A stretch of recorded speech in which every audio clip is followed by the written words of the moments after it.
Hello friends, तो आज हम लोग जा रहे हैं ये वूलन कैप बनाने जो कि एडल्ट के लिए है।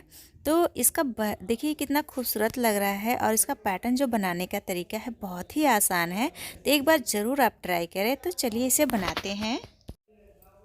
इसके लिए मोटे ऊन की ज़रूरत पड़ेगी। तो आप इस तरह से दो ऊन को एक साथ अटैच करके भी इसे बना सकते हैं, या फिर आपके पास अगर मोटा ऊन है तो आप उसका यूज करके इसे बनाएं। तो इस तरह से हम एक लूप बना लेंगे और हमने इसमें 4 mm क्रोशिया का यूज किया है। आप चाहें तो 4.5 mm क्रोशिया का भी यूज कर सकते हैं। तो इस तरह से हमें इसे चैन बनाना है। हम टोटल 50 चैन बना लेंगे।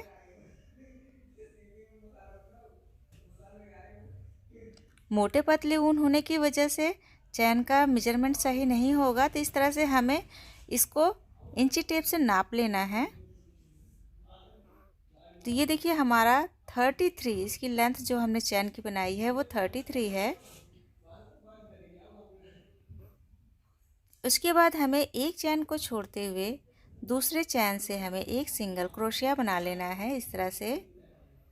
और ये जो सिंगल क्रोशिया बनाया ना, उस लूप में क्रोशिया को डालते हुए फिर से एक सिंगल क्रोशिया लेना है और एक साथ घटा देना है।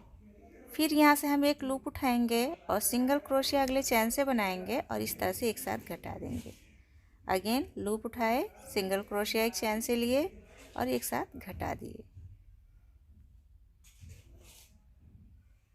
इस तरह से फिर एक लूप लेंगे, चैन से एक सिंगल क्रोशिया उठाएंगे और एक साथ घटा देंगे। इसी तरह का पैटर्न हमें बनाना है। बस लास्ट की 8 चैन को हम छोड़ते हुए बाकी सब पर इसी तरह का पैटर्न बना लेंगे। तो ये देखिए यहाँ तक हमने कंप्लीट कर लिया है एक रो। अब ये हमने 8 चैन छोड़ दिया था। अब इसमें हमें देखिए इस तरह से स्लिट स्टिच लगाना है। हर एक चैन में स्लिट स्टिच लगा देना है।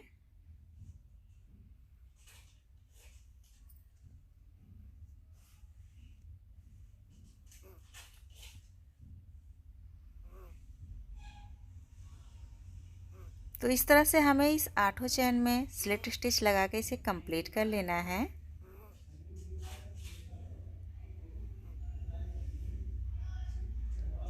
तो ये हमारा पहली लाइन कंप्लीट हो चुकी है। अब हम अगली लाइन बनाएंगे। तो एक चैन लेंगे और अपनी इस पट्टी को इस तरह से घुमा लेंगे। तो इसमें देखिए 2 पार्ट दिखते हैं चैन में। पीछे वाले पार्ट से हमें स्लिट स्टिच लगा देना है। इन 8 चैन के ऊपर अगेन हमें स्लिट स्टिच ही लगाना है। पिछले वाले चैन से ही लगाना है। जो चैन होता है ना, उसमें 2 हिस्से होते हैं, तो पीछे वाले चैन से इस तरह से उठाएंगे और स्लिट स्टिच लगा देंगे। तो ये 8 कंप्लीट हो गए हैं। काउंट कर लेंगे, 8 ही रहने चाहिए, घट बढ़ ना पाए।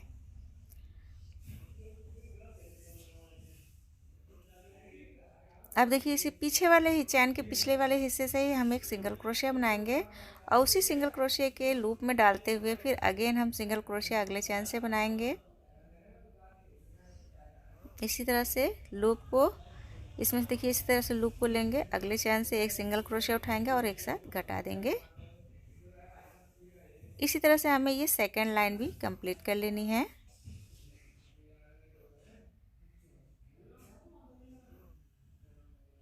तो ये देखिए हमारी दूसरी लाइन भी कंप्लीट हो गई है। हम एकदम एंड में पहुंच चुके हैं।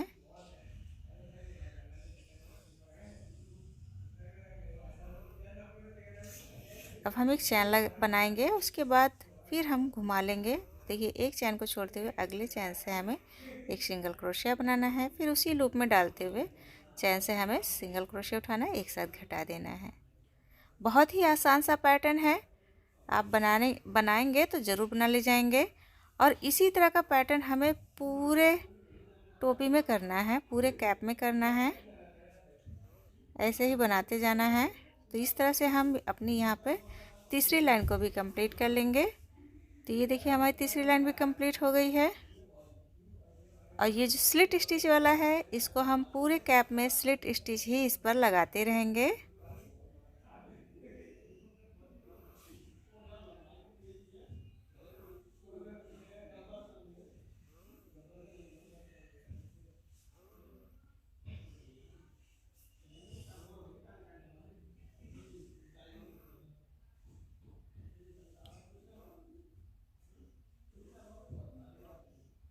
तो इसी तरह से हमें इसे कंप्लीट कर लेना है। तो ये देखिए हमारी ये 3 लाइन कंप्लीट हो चुकी है।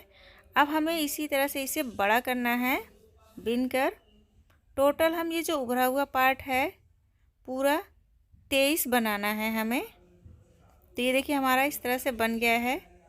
अब इसमें से हम उभरे हुए हिस्से को अगर काउंट करेंगे 2 3 4 5 6 7 8 9 10 11 12 13 14 15 16 17 18 19 20 21 22 23 टोटल 23 उभरे हुए पार्ट बने हैं हमारे।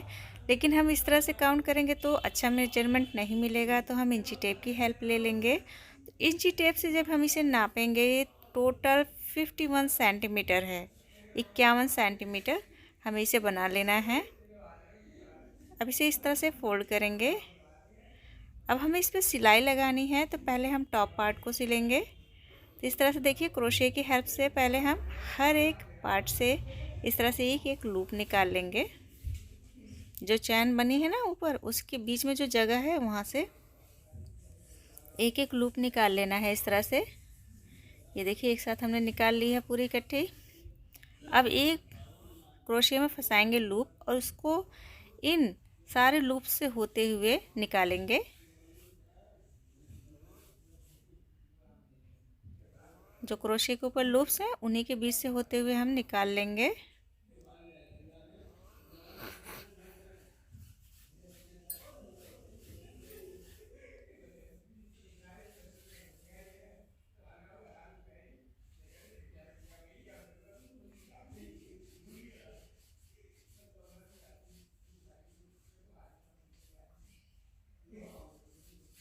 तो ये देखिए ये इससे बाहर आ गया है।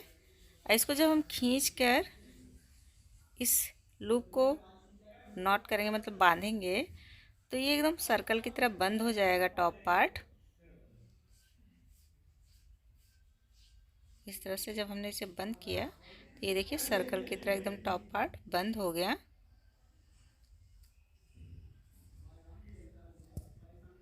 हम धागे को खींच लेंगे अच्छे से।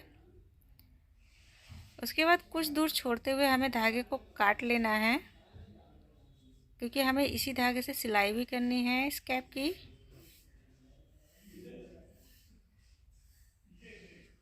इस तरह से इसी कैप से की इस तरह से हमें सिलाई करनी है, तो कुछ पार्ट को छोड़ते हुए हम धागे को काट देंगे।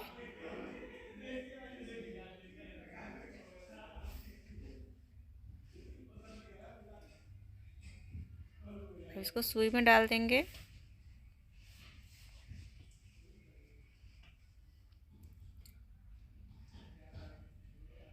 तो सबसे पहले हम जो ऊपर वाला हमने टॉप पार्ट बनाया है गोल सा ही सर्कल, इसी को पहले सबसे पहले इससे टाइट करेंगे। तो सुई से हम इसके बीच से होते हुए धागे को पास करेंगे।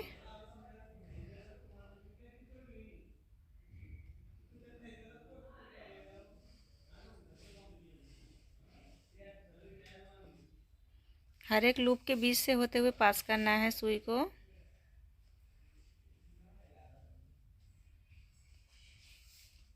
जब इस तरह से कर देंगे तो खींच के बांधेंगे तो ये टाइटली एकदम बन जाएगा और खुलेगा भी नहीं। आप यहाँ पर नॉट लगा दें और उसके बाद ये सब जो है पूरे हिस्से को हमें बंद करके सिलाई करना था। देखिए इस तरह से पैटर्न में हमें क्या करना है, आगे वाले से आगे पीछे वाले चैन का और उसका पिछले वाले चैन को आपस में सिलाई करनी है।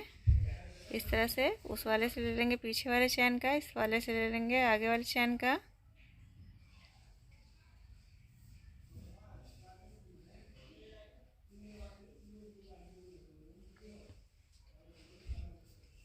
देखिए इस तरह से लूप उठाएंगे और सिलते जाएंगे, तो इससे जो है फिनिशिंग के साथ सिलाई आ जाएगी और दिखाई भी नहीं देगी। तो ये देखिए हमारी ये कैप बनकर सिलकर तैयार है। अब इस पर हम एक पॉम पॉम लगाएंगे ऊपर की साइड, और एक ये हमारे पास रोज फ्लावर है। आप इसको चाहें तो हमारे चैनल पर देखकर बना सकते हैं। तो इसको हम यहाँ अटैच करके इस कैप को तैयार करेंगे इस तरह से। तो ये देखिए हमारी ये कैप बनकर तैयार है। हमने नीचे से इस हिस्से को फोल्ड कर दिया है, फ्लावर अटैच कर दिया है, पॉम पॉम अटैच कर दिया है और देखने में कितनी खूबसूरत लग रही है। ये हमारे अडल्ट बच्चों के लिए है। अगर हम छोटे बच्चों के लिए बनाएंगे तो इसमें क्या करेंगे, जो स्टार्टिंग में हमने चैन लिया था 33 सेंटीमीटर की जगह पे हमें 26 या 27 सेंटीमीटर यूज करना है। और जो हमने चौड़ाई ली थी वो हमारा 51 सेंटीमीटर था, उसकी जगह पे आप 48 या 49 या 50 सेंटीमीटर तक लेंगे तो हमारे छोटे बच्चे को ईजिली आ जाएगा। तो ये वीडियो आपको कैसी लगी? अगर पसंद आए तो प्लीज़ लाइक करें। तो आज के लिए इतना ही, मिलते हैं नेक्स्ट वीडियो में, तब तक के लिए बाय बाय।